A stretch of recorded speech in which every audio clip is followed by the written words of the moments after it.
Quique Sosa, Fernando Gómez. ¿Viste cuando vos le decís sí, le va a cerrar, le va a cerrar? Fernando va.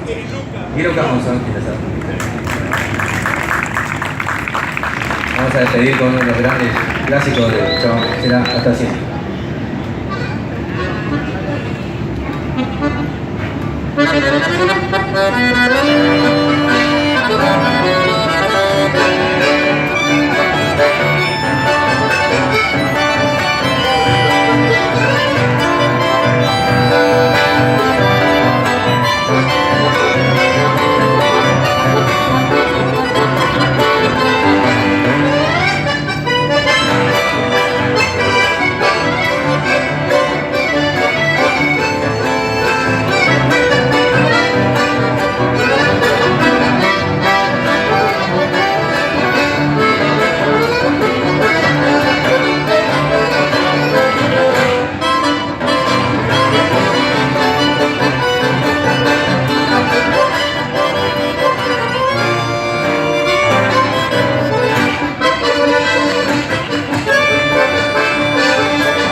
¡Bravo! Fuerte el aplauso para Lucas Monzón y para sus invitados que han pasado por este segundo encuentro de acordeonistas del Río de la Plata.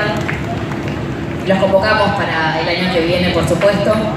Y si les gustó, y si les ha gustado, y si han pasado una tarde y un día y una jornada completa, a colaborar con este encuentro de acordeonistas, pasando por el gaseo, como ya lo he dicho, y colaborando con un bono de contribución que siempre es bienvenido, porque permite solventar y permite generar estos encuentros y volverlos a repetir año tras año.